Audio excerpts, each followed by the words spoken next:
Hi, I'm Michael Josh, and with me right now is the much anticipated Samsung Galaxy S4. And let me walk you through some of the device's new features. Of course, what pops up to you, or to me at least, is the new vibrant screen. It's a 5-inch screen, one of the first few phones in the whole world that has a 1080p full HD display. If you look in front, that's a 2-megapixel camera over there. Let me zoom in for you.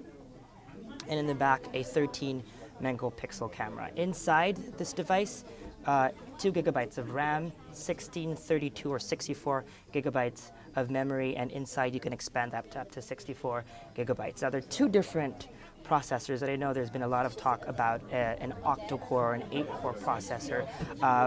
This device comes in two variants, one with an octa-core processor, 1.6 gigahertz octa-core processor, and another with a 1.9 gigahertz Qualcomm Snapdragon processor. Now, if you can see, Samsung really is branding this phone as a life companion, a phone that you can go through life with, and it's focusing on 4 different areas. They call it the 4 pillars, which they base the design upon. One is fun, second is creating relationships, next is being able to do life's tasks, and then last is health and wellness. So let me just run over some of the new features of the phone with you based on those 4 different things.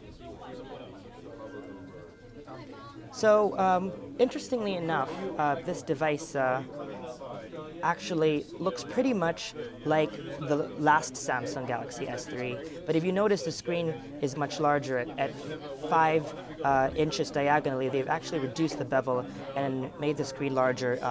It does look much, much better.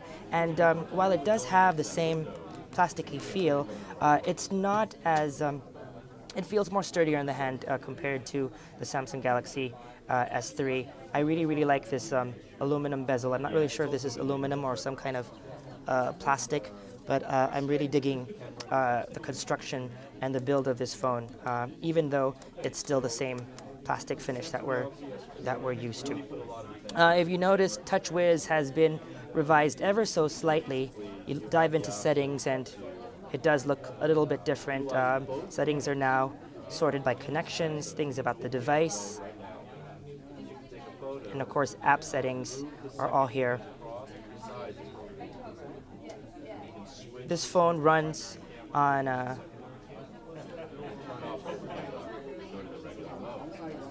Android version 4.2.2 Jelly Bean.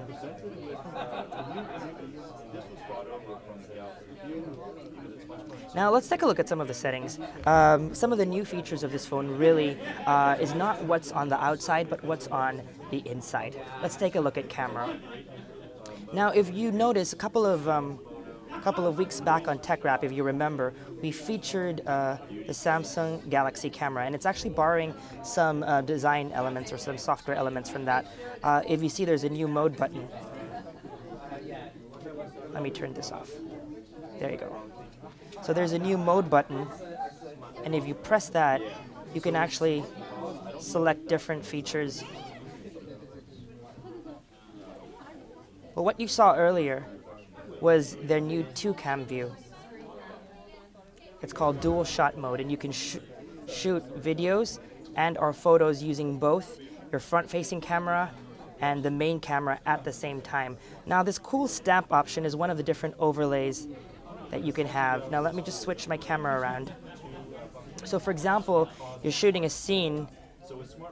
I'm in New York right now. For example, I'm in front of the Statue of Liberty and I'm shooting a scene and I want to place myself in the shot. I can actually use one of these cool overlays and shoot a picture of myself while taking the photo. Now, there are different overlays that you can choose from. This is just one of the many examples. Now, there are other features here that I can talk you through in a bit, but it would be better if I had the phone out. I'll add all of those in the accompanying article that you can read on Rappler.com. Let me move on. Now, Samsung is also hoping to feature on relationships, and they believe the world is much more global now. So they've added a couple of new features, for example, to their Chat On application, Now you can now make three-way video calls. You can use, again, two cameras at the same time. You can share your screen or even share your annotations all from the Chat On application, which is the default chat client built into Samsung smartphones. Now another interesting feature, which is probably even more exciting, is group play. Now, I can't demo that here because I don't have anyone to play with, but basically it works using both NFC, or near field communication technology, and the built-in Wi-Fi of the device. And what you can do is play games at the same time with your friends. Right now, there are two games that you can use, Asphalt 7 from Gameloft and Gun Brothers 2. And it doesn't require any data connectivity, no wireless access point, and you can be able to play games together. You can also, using another application, listen to music together, so you can play all the same song all at the same time and hear a stereo experience. Now, this is probably one of the most exciting features. They call it Hover. And this is Flipboard, one of the third-party apps that uses the new AirView technology. Look at this Twitter app. Now, all I need to do is hover or put my finger over Twitter. Oh, that's loading right now. So let me do it over the technology section. There you go. And without touching the device, it'll give me the last three available articles. So I can just hover, pick an article like this one on the Samsung Galaxy S4, and jump to it. Do the same here on Twitter. Again, I can see the different stuff and then click into the article I want without touching the screen. This is perfect if, for example, I'm having breakfast or having a meal and I don't want to ruin my screen by touching it. Gestures also work with the browser. So for example, let's go to Rappler.com. You can now scroll up and down using hand gestures. Of course, as you can see, it's not as quick or as responsive as you want it to be. But definitely it's a start, and probably with a little bit of getting used to, these gestures will come in really, really handy. Now you can also use gestures when scrolling through pictures. So let's open my gallery over here. Okay. Again, you can scroll through images by just flipping through them. It's a wonderful experience. Again, this is perfect. I can imagine if you're eating some French fries and you don't want to smudge your screen, but you want to take a look at some emails or some pictures. Now, the preview feature also works with email. So for example, I have some new email over here. All I have to do is hover over one and I can see what's inside the email without getting into that email.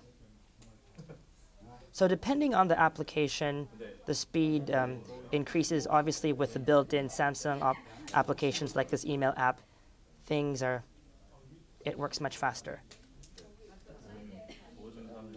So that's Hover, and those are air gestures, two really great features of this phone. Now, another interesting feature is that they built has to do with health and wellness. Now, this phone has a built-in pedometer, and it can automatically calculate how much steps you've taken, how much stairs you've climbed, and it can graph that over time and give you some stats. It works with an app called S Health. And right now, it tells me that my surroundings are poor. It can measure different surroundings. You can input data and then what kind of food you've eaten, and it can compute how many calories you've had for the day. And then based on how much you've done, you can actually check how much calories that you've burned. And it comes with an optional accessory, an armband. So when you go running and you leave your phone behind, you can have the armband measure that data and take it for you. So specifics on region by region. So these are some of the features. Of course, that's another feature. This device, they haven't told us when it's going to be available yet and for how much, but we expect it to be available really, really soon. in the. So that is our hands-on review with the Samsung Galaxy S4.